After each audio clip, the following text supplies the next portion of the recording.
আসসালামু আলাইকুম everyone, welcome to my চাঁদ রাত ব্লগ। এর আগের দিন কি করলাম, চাঁদ রাতে কোথায় গেলাম, শপিং এ কি কিনলাম, সবই থাকছে এই ভিডিওতে। ঈদের আগের দিন মানে চাঁদ রাতের দিন যেটা, ওইখানে আমি সব ভিডিও করে রাখলেও এটা আসলে আপলোড করা হয় নাই, কারণ আমি ভিডিও এডিটই করি নাই। সকাল সকাল রান্না বান্নার প্রিপারেশন শুরু করে দিছি, কারণ মার্কেট যেতে হবে, অনেক কাজ পড়ে আছে। তারপর রিপন যে বাজার করে নিয়ে আসছিল ওইগুলো আমি গুছাই নাই, তো ওইগুলো আমি টুকটাক গুছিয়ে রাখছি। এগুলা ঈদের সব বাজার ছিল, শ্যামাই, তারপর নুডলস, আরো অনেক কিছু মশলা টসলা ছিল, কিশমিশ। এখানে কিশমিশটা না আমার বাচ্চা অনেক পছন্দ করে। তারপরে এই যে বাদাম নিয়ে আসছে, এগুলো সব ব্লেন্ড করতে হবে। আজকে যে কত কাজ, শেষ করতে করতে একবার ইফতারির সময় হয়ে যাবে, কারণ রান্না বান্না, তারপর দুপুরের রান্নার আমি বসিয়ে দিই। বাজার গোছাতে হবে, ইফতারের প্রিপারেশনটা করে রেখে দিই। জাস্ট ইফতারের 1 ঘন্টা আগে আমি সব কিছু বানায় ফেলি। এই যে আমি চাঁদ রাতে এরকম ইফতার করছি, একবার হেলদি একটা ইফতার। ভাজাপুরি খেলে আমার অনেক বুকে ব্যথা হয়, তাই আমি একটু হেলদি ইফতারটাই প্রেফার করি। আজকে ইফতারে ছিল কলা, ডিম, খেজুর আর দই চিরা। এটা খেলে একদম পেট মন সবই শান্তি থাকে। আসলে শরীর শান্তি থাকলে কিন্তু সবই শান্তি। রিপনের জন্য মুড়ি মাখা তো করতেই হবে। আজকে বেগুনি, আলুর চপ, তারপর বড়া, মানে পেঁয়াজও যেটা আছে এটাকে আমি বড়াই বলি।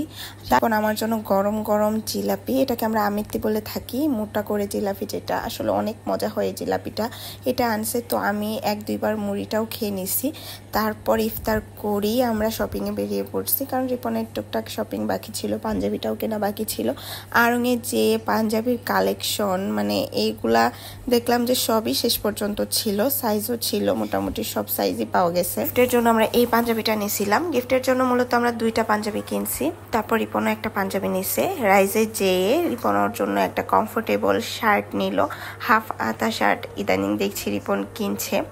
এই রাইজে এসে এই কালার পাঞ্জাবিটাও তাকরিমের বাবার অনেক পছন্দ হয়েছে। এখানে শপিং শেষ করে তারপর আমরা চলে গেছিলাম গোল্ডের দোকানে। ঈদ যেহেতু, তো একটু তো গোল্ড কিনতেই হয়, যদিও গোল্ডের দাম এত বেড়ে গেছে, আসলে আমাদের মতো মধ্যবিত্ত যারা আছে আর কয়েকদিন পর মনে হয় অ্যাফোর্ডই করতে পারবো না আমরা। প্রতি বছর আমি টুকটুক করে টাকা জমাই, তো রিপনে আসলে এই উদ্যোগটা নেয়, ওই আমার জন্য একটু একটু করে রেখে দেয়, ওইটা দিয়ে বছর শেষে ঈদের মধ্যে আমার কিছু না কিছু কিনেই দেয়।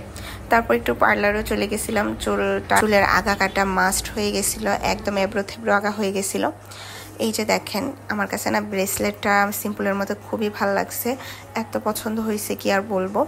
এই রিংটাও নিয়ে নিলাম। আসলে আমার অন্যরকম রিং নেওয়ার কথা ছিল, যদিও আমি যেরকমটা পছন্দ করে গেছিলাম ওই রকমটা পাই নাই, এটা ভালো লাগছে তো এটা নিয়ে নিছি।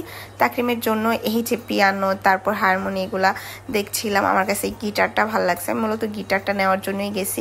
অনেক দোকান ঘুরে এই দোকানটার মধ্যে পেলাম, তারপরে এই যে গিটারটা নিয়ে দিলাম। এখানে অনেক খেলনা আছে, বাচ্চাদের খেলনা। আপনারা ময়মনসিংহের যে ছোট বাজারটা আছে, ওইখানে চক বাজার নামে একটু ছোট করে খেলনা রেডি আছে, ওইখানে আপনারা সব ধরনের পাইকারি বা খুচরা এরকম খেলনা পেয়ে যাবেন হাতের নাগালের দামে। এখানে সব রকমের খেলনা পাওয়া যায়। এই যে এখানে কালারগুলা ছিল, তারপর আমি যেহেতু ছেলে তো ব্লু কালারটাই নিয়ে নিলাম, ওর বাবাই ব্লু কালারটাই পছন্দ করলো।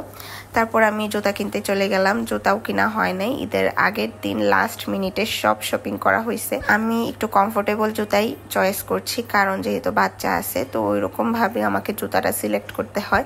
তারপরে এই যে বাইভেন্ট থেকে আমি জুতা নিয়ে নিছি, একবারে সিম্পল আর স্লাইড বলতে পারেন। ঈদের আমেজ ময়মনসিংহে একদম শুরু হয়ে গেছে অনেক আগে থেকে। এবার রোজা প্রথম থেকেই সারা ময়মনসিংহ অনেক সুন্দর করে সাজানো হয়েছে। এত শপিং করার পর আমার এত খিদা লাগছে, সারাদিন রোজা রেখে জাস্ট ইফতারটা করেই বেরিয়ে পড়ছিলাম।